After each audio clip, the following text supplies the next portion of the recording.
In front of me is CUBOT P40, and let me show you how to change ringtone on the following device. So first of all, you have to open the settings, then find and select sound, and here click on phone ringtone. And as you can see here, you've got all the options that can be picked, so let me show you some of them.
And finally, just pick the one that you would like to apply. So let me choose, for example, this one.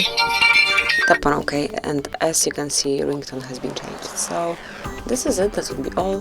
Thank you for watching. Please subscribe our channel and leave the thumbs up.